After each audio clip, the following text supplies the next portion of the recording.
let me just tell you something. I've been around for a long time, and honor is the key to receiving from God. I've honored my boss and have experienced reward at my workplace. I honor, therefore I am honored.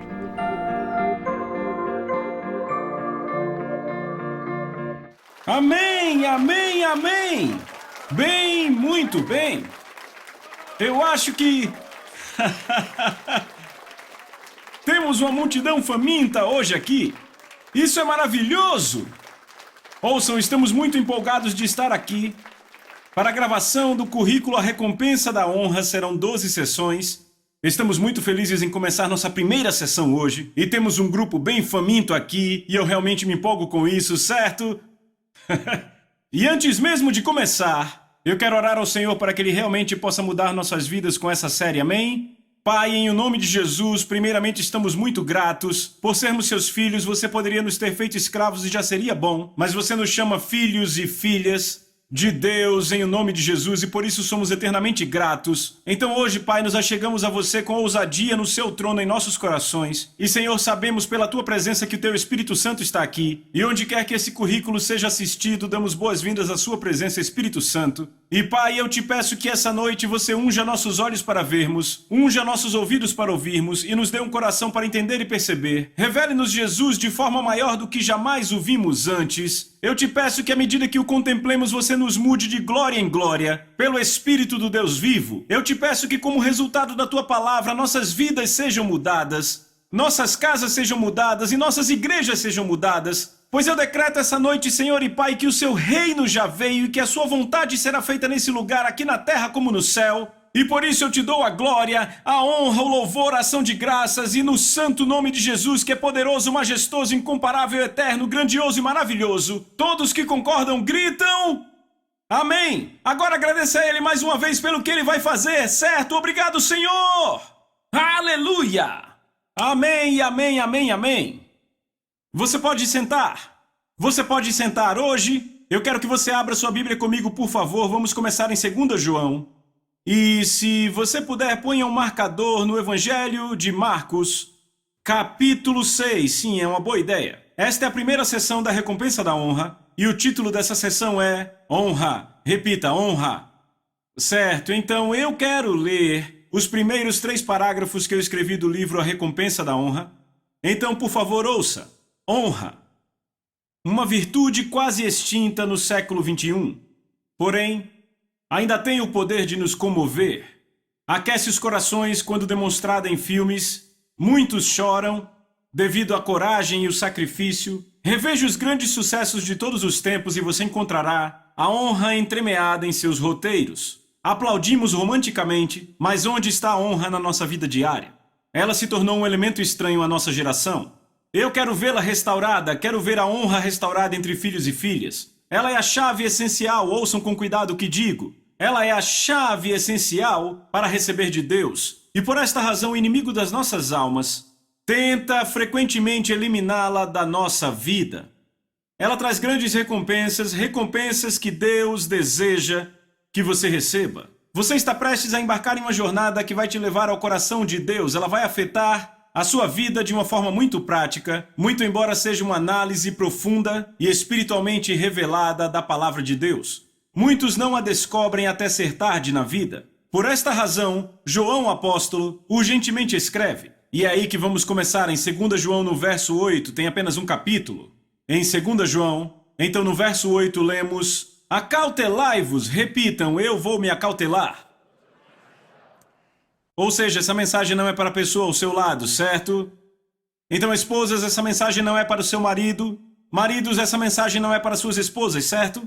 Acautelai-vos para não perderem estas coisas pelas quais trabalhamos. Veja, esta é uma declaração muito sóbria. Você pode perder aquilo pelo que trabalhou. Você ouviu o que ele disse. Veja, sabe o que é interessante? Veja, antes de eu falar sobre isso, deixa eu dizer isso. João, o apóstolo, quando ele escreve essa carta, está nos seus 90, ok? Então, ele já está bem avançado nos anos, certo? E eu não sei se tem alguém nos 90 aqui, mas se tiver, eu quero dizer, eu não vou ficar velho. Eu posso ter 102 anos, mas eu serei jovem. Eu acho que a idade tem muito a ver com a forma como você pensa, a forma como vive, a forma como fala. Estão comigo? E a Bíblia diz que somos renovados dia após dia. Pelo Espírito de Deus, amém? Aleluia, então vou permanecer jovem enquanto você, amém? Então João é esse jovem com 90 anos, certo? Quando ele escreve, eu descobri que muitas pessoas, quando são fiéis a Deus, por anos e anos no ministério, o que acontece é que elas adquirem o que eu chamo de a unção do avô ou da avó em suas vidas. Como assim a unção do avô? Sabe, quando alguém é fiel a Deus no ministério por anos e anos e anos, Deus põe essa unção e esse peso sobre suas vidas. E o que acontece é que elas conseguem chegar ao coração do assunto mais rápido do que outras pessoas, entendem? Às vezes você senta e fala com alguém que precisa de 5 parágrafos para uma sentença. Não com uma pessoa que tem a unção do avô ou da avó. Eles chegam direto ao ponto e podem dizer tanto com poucas palavras. E sabe o que eu aprendi? As palavras são pesadas. Repitam, pesadas. Eu lembro quando Lisa e eu e nossos 4 filhos tivemos o privilégio de sentar na sala de estar da Evelyn e do Oral Roberts há anos atrás. Foi cerca de 3 semanas antes da Evelyn ir para o Senhor. E eu lembro que ficamos lá por 2 horas e falamos com eles. E tanto Oral quanto Evelyn estavam ambos dizendo frases, apenas uma frase. E eu vou ser honesto com vocês, até hoje, 2 anos depois, eu ainda estou mastigando essas frases. Elas têm um peso, uma autoridade, um poder. E é aí onde João está em sua vida. E você tem que entender que esse pequeno verso, segundo João 8, eu tenho meditado nele há 2 anos. Sabe, esse pequeno verso eu tenho ensinado, meditado e meditado, porque há tanto no que ele diz, certo? Então ele diz, acautelai-vos para não perder aquilo pelo que trabalhou, então você pode perder aquilo pelo que trabalhou. Agora temos uma declaração muito sóbria aí, ok? Sabe, é por isso que Jesus disse, aquele que persevera, o que persevera até o fim, certo? O cristianismo não é uma corrida de velocidade, é uma corrida de resistência. Não é como começamos a corrida que conta, mas como terminamos. E então aqui está João, numa idade muito avançada, dizendo, acautelai-vos, tenham cuidado, cuidem de si mesmos, para não perderem aquilo pelo que trabalharam. Então você pode perder aquilo pelo que trabalhou, há exemplos bíblicos. Sabe, vejam os filhos de Israel, por anos e anos e anos eles clamaram para que Deus os libertasse. Estavam no Egito, sob cativeiro, tinham o algoz do faraó dando açoites neles, matando seus filhos. Eram pessoas desesperadas por libertação, e Deus finalmente envia a libertação por uma pessoa chamada Moisés. Moisés os tira e os leva para o deserto, e eles continuam, um passo após o outro, continuam a reclamar e reclamar, murmurar e murmurar. Você já pensou por que Deus não gosta de reclamação? Já se perguntou? Sabe, você já notou que em 1 Coríntios 10, há os 5 grandes que Deus odeia? Sabe, naquela lista, imoralidade sexual, idolatria, tentar a Deus, mas sabe, um deles é reclamação. Por que Deus não gosta de reclamação? Porque reclamação é um insulto ao caráter dele. Reclamação é dizer a Deus, eu não gosto do que você está fazendo na minha vida, se fosse eu faria diferente. É uma absoluta falta de temor do Senhor, é um tipo de rebelião e é uma completa desonra. Repitam, desonra. Então os filhos de Israel só fazem reclamar, é um padrão que estabeleceram em sua vida. Repita, padrão. Eles reclamam, reclamam, reclamam, reclamam. E então o que acontece? Bem, quando reclamavam, normalmente não custava muito a eles, não é? Talvez foram espancados um pouco por Deus de algumas formas, sabe? Mas desse ou daquele jeito você volta e lê lá no livro de Êxodo. Mas então enviaram 12 líderes para a terra prometida que Deus tinha dado a eles. Mas então 10 daqueles líderes que eles enviaram voltam e dizem, ei, há gigantes lá, eles têm armas de destruição em massa, ok? Eles têm tanques enormes, são gigantes, sabe? E queremos proteger nossas mulheres e filhos, e a maioria da multidão diz, ah, sim, obrigado por nos proteger. Mas o que é fantástico é que Josué e Caleb se levantam e dizem, ei, poderemos vencer. Mas o impressionante é que aqueles 10 líderes influenciaram aquela congregação e isso custou a eles todo o chamado de Deus em suas vidas. A vontade de Deus é que eles entrassem naquela terra prometida, este era o plano de Deus. Mas porque eles começaram um padrão de reclamação, eles perderam tudo. Estão comigo? Veja, Roboão era filho de Salomão. Como príncipe, ele e seus parceiros provavelmente riam e caçoavam dos conselheiros do pai dele e do seu próprio pai. Porque, sabe, Salomão tinha conselheiros muito sábios e provavelmente caçoavam dizendo: esses caras são tão quadrados. Por que eles fazem isso? Por que fazem aquilo? Sabe, eu vou dizer, quando eu for rei, eu vou fazer as coisas diferentes, sabe? Então, finalmente, Salomão vai ter com seus pais e Roboão, ele vira rei. Então o povo vai a Roboão e diz: veja, o seu pai era um pouco duro conosco, ok? Dá para você aliviar a carga. Sabe, os impostos dele eram altos, a carga era pesada, dá para aliviar. Então Roboão vai imediatamente aos conselheiros do seu pai e pergunta o que dizem. E eles dizem: veja, se você diminuir a carga deles, você ganha o coração deles para sempre. Mas Roboão diz: eu vou para os meus parceiros. Ele vai aos seus parceiros e diz: caras, o que dizem? Ah, você tem que mostrar a eles quem é o cara agora, vamos. Você tem que mostrar que você é o rei. Então diz a eles: ah, vocês acham que meu pai era pesado? O meu dedo midinho é mais pesado que o meu pai. Certo? Então o povo volta e Roboão dá a resposta que seus parceiros deram. O que acontece? Ele perde 10 das 12 tribos de Israel. Ele perdeu tudo em um simples momento. Era um momento definidor de vida. Estão comigo? Ei, estão comigo? Era isso que João estava falando. Tenham muito cuidado para não perder o que conquistaram. A forma como você se coloca num lugar pode fazer você perder tudo o que conquistou. Entre num padrão de fazer o que é certo. Um padrão de obedecer a palavra de Deus, mesmo quando parece que não funciona para você. Mesmo quando parece não te beneficiar, ainda assim você obedece. Sabe, eu descobri que crescemos no Espírito quando obedecemos a Deus em tempos difíceis. Não quando o sol está brilhando. É nas tempestades da vida que nos recusamos a desobedecer ou pôr em risco o que a palavra diz e dizemos: certo, eu vou obedecer. Não importa o que pareça. Desenvolvemos um padrão porque, sabe, quando esses momentos definidores de vida chegam, não sabemos. Roboão não sabia que ele perderia 10 das 12 tribos de Israel. Ele não sabia que era um momento definidor da vida. Os filhos de Israel, eles não sabiam que aquilo custaria a vontade de Deus para a vida dele, eles não perceberam. Então, seu momento definidor de vida é sempre uma ocorrência da qual você não sabe. É um livro aberto, mas você não sabe quando acontece. Estão comigo? Mas se você define um padrão de obediência, você não perderá aquilo pelo que trabalhou. E é isso que o apóstolo João tenta nos dizer. Não percam aquilo pelo que trabalharam, amém? Ele continua dizendo: acautelai-vos para não perderem aquilo pelo que trabalharam, mas, repitam, mas, para que possam receber uma recompensa completa. Repitam, recompensa. Quantos sabem que Deus é um recompensador?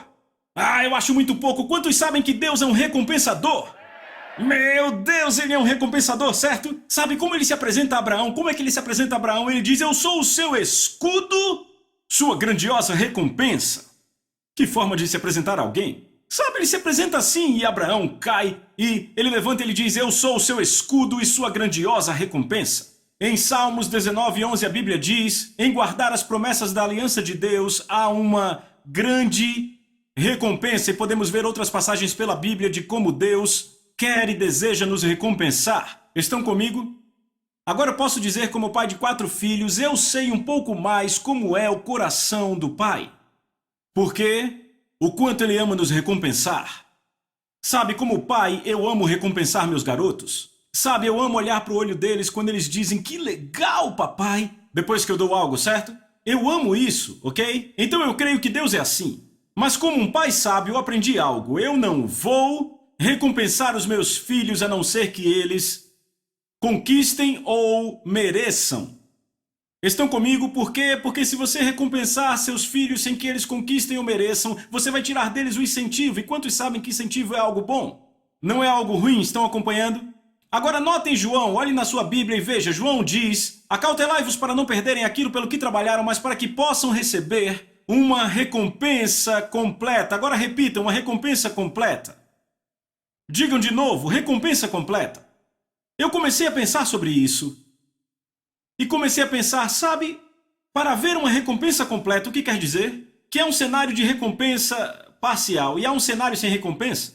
Certo? Porque para João, nessa passagem, especificamente identificar uma recompensa completa, tem que haver uma recompensa parcial. Ele não está escrevendo: ei rapazes, vivam sua vida de forma que recebam uma recompensa parcial. Não é o que ele diz. Ele diz: cuidem para ter recompensa completa. Estão comigo? Agora, as palavras de João aqui se aplicam a 2 reinos na vida. Repitam: 2 reinos. O primeiro reino a que se aplica e eu estou fazendo ele primeiro porque não é a parte principal do assunto. A primeira parte ao qual se aplica é o trono do julgamento de Cristo. Então, o trono do julgamento de Cristo se encontra em 2 Coríntios capítulo 5 e em Romanos capítulo 14. É onde o apóstolo Paulo claramente mostra que nós, como crentes, vamos estar um dia diante do trono de julgamento de Cristo. E diante desse trono, seremos examinados pelo próprio Senhor para ver como vivemos esta vida como crentes.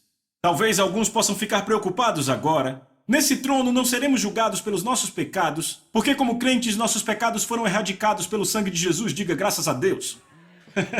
Não, seremos julgados por como vivemos essa vida como crentes. Agora, não só toda obra que fizemos será examinada, mas cada palavra que falamos, cada pensamento que tivemos e cada motivação que nos moveu.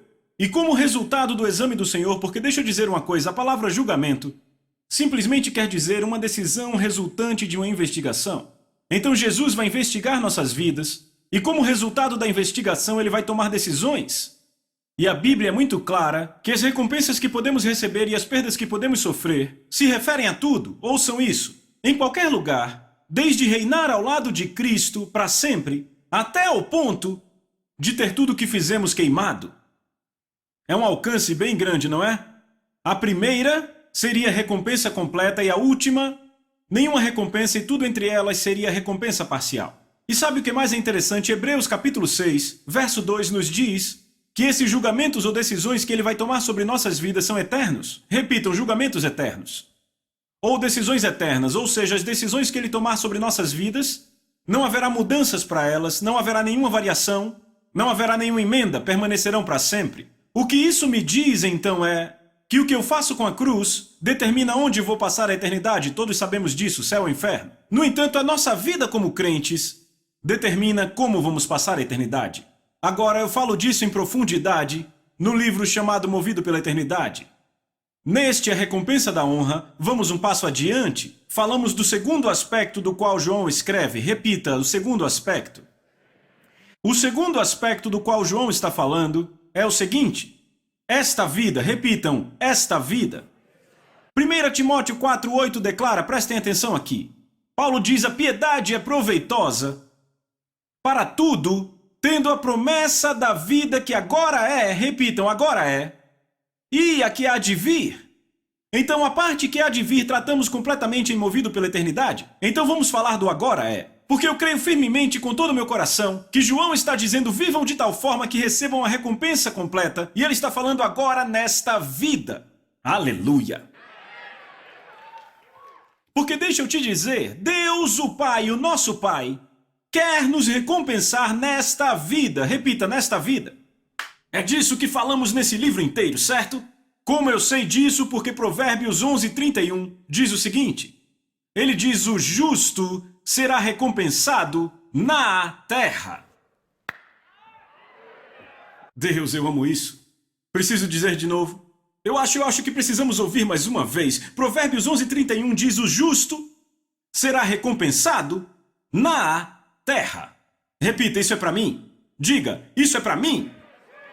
Toque na pessoa do seu lado e diga, é para você. É exatamente assim, aleluia, eu amo isso, certo? Então, mais uma vez para João isolar a palavra, recompensa completa, diga isso. O que isso quer dizer? Quer dizer que existe o quê? Um cenário de recompensa completa, um cenário de recompensa parcial e há um cenário de nenhuma recompensa. Agora eu comecei a meditar sobre isso nos últimos anos e eu comecei a pensar, certo, espera aí. Se há um cenário de recompensa completa, parcial ou nenhuma no trono do julgamento, e Deus vai recompensar também nessa vida, vai haver a mesma coisa nessa vida? Haverá pessoas nessa vida que receberão recompensa completa de Deus. Haverá pessoas que receberão recompensa parcial de Deus. Muito embora Ele queira dar a elas recompensa completa. E haverá pessoas nessa vida que não receberão recompensa de Deus, embora Ele queira que elas recebam recompensa completa. Todos repitam agora bem alto. Deus quer que eu tenha recompensa completa. E você diz, espera aí, John, como você sabe disso? Porque Deus disse, cuidem para que não percam aquilo pelo que trabalharam, mas que recebam o quê? Esse não é o apóstolo João, é o Espírito Santo, porque toda a Escritura foi dada por inspiração de Deus. Então Deus quer que você Tem a recompensa completa, repita, recompensa completa. Então eu comecei a meditar sobre isso e eu disse, peraí, ok, vamos ver se isso é realmente verdade. Comecei a meditar nos evangelhos e eu comecei a pensar, uau, peraí, houve pessoas nos evangelhos. Eu disse, alguns tiveram recompensa completa. E eu pensei em outras pessoas nos evangelhos que receberam recompensa parcial. E eu pensei em outras pessoas nos evangelhos sem recompensa. Então eu pensei, eu vou mostrar. Vá para o Evangelho de Marcos capítulo 6. Evangelho de Marcos capítulo 6. E agora vamos ver aqui pessoas que receberam recompensa completa nos evangelhos, pessoas com recompensas parciais e pessoas sem recompensa. Certo? Vamos começar no Evangelho de Marcos, capítulo 6, e vamos ler do verso 5. Se você achou, diga amém. Lemos no verso 5. Agora ele aqui é Jesus, não pôde fazer nenhuma obra poderosa lá, a não ser impor as suas mãos em alguns poucos doentes e curá-los. Você pode ler isso comigo de novo? Jesus não pôde fazer nenhuma obra poderosa lá, a não ser impor suas mãos em alguns poucos doentes e curá-los. Ele não pôde fazer obras poderosas, apenas impôs as mãos sobre alguns doentes. Talvez alguma dor de cabeça, alguma artrite ou dor nas costas. Estão comigo? Agora notem as palavras. Ele não pôde fazer nenhuma obra poderosa. Você viu isso? Agora eu comecei a ir a todas as minhas traduções e eu percebi que a tradução literal é ele não pôde fazer obras poderosas. E eu li aquilo e empurrei a minha Bíblia e fiquei, peraí, como assim? Esse é Jesus? Ok? Esse é o Messias, esse é o Filho de Deus. Embora ele andasse como filho do homem, era o Filho de Deus, ele estava cheio do Espírito Santo sem medida e ele entra numa cidade que esperava o Messias. Entenda isso, essa cidade na qual ele entra em Marcos 6, eles estão buscando o Messias, estão antecipando sua vinda e eles sabem que está na época da sua vinda. Mas isso não surpreende? Quantos sabem que está na época da segunda vinda? Levante a mão. O que nos diferencia deles? Eles sabiam que estava na época da primeira vinda. Não tenho tempo para entrar nisso. Leia na Bíblia. Mas então, eles estão buscando o Messias, antecipando a sua vinda. Ele entra naquela cidade e a Bíblia diz ele não pôde. Agora, eu empurrei minha Bíblia e disse, peraí, eu entenderia, ele não realizou obras poderosas. Porque ele não realizou tem a ver com a vontade dele. Estão comigo? O simples fato de dizer que ele não pôde quer dizer o quê? Ele foi impedido. Esse é o Filho de Deus com o Espírito sem medida e ainda assim ele é impedido, ele não pode fazer nenhum milagre, não pode curar um cego, não pode curar um surdo. Eu pensei, por que ele não pôde fazer? E eu achei a resposta. Está nos versos anteriores, foi o que o povo disse, olhem isso. Verso 3. As pessoas se olhavam e diziam, de onde esse homem recebe essas coisas? E que sabedoria é esta que é dada a ele? E essas obras poderosas que são feitas por suas mãos, porque ele falou sobre as coisas que aconteciam em outras cidades. Este não é o carpinteiro, filho de Maria, o irmão de Tiago, José, Judas e Simão, e não vivem aqui entre nós suas irmãs? Então ficaram ofendidos com ele. Veja o verso 4. Mas Jesus disse a eles, não há profeta sem honra. Repitam, honra. Diga de novo. Diga de novo. Diga de novo. Não há profeta sem honra senão na sua terra, entre seus parentes e na sua própria casa. O que está acontecendo aqui? Jesus entra na cidade aonde ele cresceu, certo? Eles se reúnem na sinagoga, é o sábado, certo? Quando eles estão na sinagoga no sábado, Jesus entra, pega o pergaminho de Isaías, abre-o em um determinado lugar, e ele começa a ler, o Espírito do Senhor Deus está sobre mim, porque ele me ungiu para pregar o Evangelho aos pobres, certo? Então, está no Evangelho de Lucas. Nada está fora do lugar aqui, ok? Nada muito chocante, é uma parte familiar das Escrituras para eles. Estão acompanhando? Sabe, seria como alguém na nossa igreja hoje se levantar e começar a ler as bem-aventuranças, ok? Bem-aventurados os pobres. Ou começarem a ler o Pai Nosso que estás nos céus. Ok, já sabemos o que vem a seguir. Então ele continua a ler, certo? A única pequena coisa fora do lugar é porque esse jovem homem está lendo as Escrituras ao invés dos experimentados rabis e mestres da lei, ok? Então ele continua a ler, o Espírito de Deus está sobre mim, mas em determinado momento Jesus solta a bomba. E em Lucas nós lemos, ele disse, neste dia essa escritura se cumpre diante de vós. E então ele começa a falar dos grandes milagres que estão acontecendo em outras cidades e ele dá uma forte mensagem profética. Quando isso acontece, as pessoas começam a se entreolhar e eles ficam, o quê? E eu consigo ver uma mulher olhando para outra e, esse é Jesus, ele estava na aula de matemática da minha sobrinha. E outro cara fala, esse é Jesus, ele era do time de futebol do Benjamin.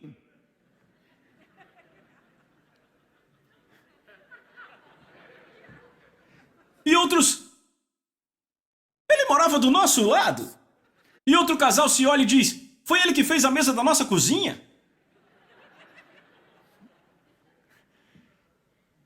Estão vendo isso? O que está acontecendo aqui?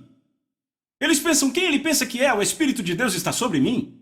Veem, essas pessoas tinham uma imagem mental, repitam, imagem mental, de como o Messias viria. E essa imagem mental foi desenvolvida pelo mesmo livro, Isaías, de outra passagem familiar no capítulo 9, que diz, o menino nos nasceu, um filho se nos deu, o governo está sobre os seus ombros e o seu reino não terá fim. Então essas pessoas estavam familiarizadas com essa passagem porque era uma das promessas do Messias e elas esperavam que o Messias viesse como um sábio rei conquistador que ia libertá-las da opressão romana e que ia estabelecer o trono de Davi e governar sobre aquele trono para sempre. Mas quando Jesus vem como um deles, com um monte de gente da máfia e prostitutas seguindo ele, eles dizem, ei, espere, não era assim que nós esperávamos que o Messias viesse. Estão comigo? E o interessante é que o conceito dele se desenvolveu do Velho Testamento. Estão comigo? Não era assim que esperávamos e como resultado não lhe deram honra. Agora, sabe, isso me mostra algo realmente interessante. Sabe o quê? Muitas vezes Deus vai nos enviar o que precisamos num pacote que não queremos. Alguns vão entender daqui a pouco. Repito, muitas vezes Deus vai te enviar o que você precisa num pacote que você não quer. Por que é assim? Para você saber que Ele é Deus. Estão comigo? A chave para entender por que essas pessoas não viram obras poderosas no meio delas, com Jesus, é porque não deram a Ele a honra que Ele merecia. Retiveram honra para Ele, é por isso que Ele disse, não há profeta sem honra senão na sua terra, entre seus parentes e na sua casa. Repitam a palavra honra. Certo? Digam de novo. Toda a chave é a honra. Agora eu fiz um estudo muito extensivo apenas sobre essa palavra honra. Ok, eu espero que você não se incomode com isso. Honra vem da palavra grega timi. Então soletra-se T-I-M-E. Em português pronunciamos talvez time. Não se pronuncia dessa forma em grego, se pronuncia timi. Repitam, timi. Ok, então eu falei com várias... Não, eu deveria dizer, eu falei com várias pessoas, mas vejam. As duas pessoas-chave com quem eu falei são dois ministros fluentes na língua grega. Um vive no Reino Unido, o outro vive em Atenas, Grécia e está na 4ª geração de ministros na família. Eu pesquisei em todos os dicionários de grego que vieram à minha mão. Eu estudei essa palavra à exaustão. A definição literal desta palavra honra é a seguinte, escrevam, é uma valorização. Escrevam isso, uma valorização. Quando você fala a palavra timi para um homem grego, ele pensa em algo valioso, ouçam com atenção, valioso, que tem peso, precioso, assim como ouro. Estão comigo? Quantos sabem que não se põe ouro na bomboniere? Onde se põe? Você põe no lugar de honra, certo? Estão comigo? Estão comigo outras definições da palavra honra, apreciação, estima, um olhar favorável, respeito. Pensem nisso, valioso, que tem peso, precioso, apreciação, olhar favorável, estima, respeito. Às vezes, olhem para mim, às vezes para saber o que uma palavra é, vemos o oposto. O que ela não é, o seu antônimo. Qual o antônimo de honra? Desonra. Repita, desonra. O que é desonra? Qual a definição grega para desonra? Não demonstrar respeito ou valor. Escreva isso, tratar como comum. Escreva isso, tratar como comum. Escreva isso, tratar como ordinário. Estão pegando? Eu perguntei, estão pegando? Quando você fala de desonra para um grego, ele vai pensar em algo comum, leve, de que se livra facilmente, assim como o vapor. Estão comigo? Certo? Uma forte forma de desonra é ser tratado de forma vergonhosa ou humilhante, certo? Agora, ao estudar a palavra honra nos meus dicionários de grego, eu descobri que a honra pode ser demonstrada em obras, ouçam com atenção, em palavra, em pensamento, mas toda honra verdadeira se origina do coração. É por isso que Deus diz em Isaías 29, verso 13: Esse povo se aproxima de mim com suas bocas e me honram com seus lábios, mas seus corações removeram para longe de mim e seu temor por mim é ensinado por preceitos de homens. Deus diz, eles me honram com seus lábios, mas seus corações se afastaram de mim. Então a verdadeira honra se origina onde? No coração. E ele diz também, o temor deles por mim é ensinado por preceitos de homens. É interessante notar que toda honra que é uma verdadeira honra, ela é derivativa ou ela flui pelo temor do Senhor? Bom lugar para dizer amém. É por isso que eu amo tanto essa palavra, certo? Estão comigo? Então, essas pessoas retiveram a honra para Jesus, elas não o viram como valioso, precioso, com peso, não o reconheceram como alguém enviado por Deus para cumprir sua palavra. Ao invés disso, o viram como um homem ordinário, um garoto local e comum. Por causa disso, eles só receberam uma recompensa pequena e parcial. Repitam, recompensa parcial. Talvez foram curadas algumas artrites, dores de cabeça, dores nas costas. Jesus, ouçam aqui, Jesus não pôde cumprir sua missão, a vontade de Deus, porque eles o restringiram por reterem a honra. Por isso só receberam recompensa parcial. Estão comigo?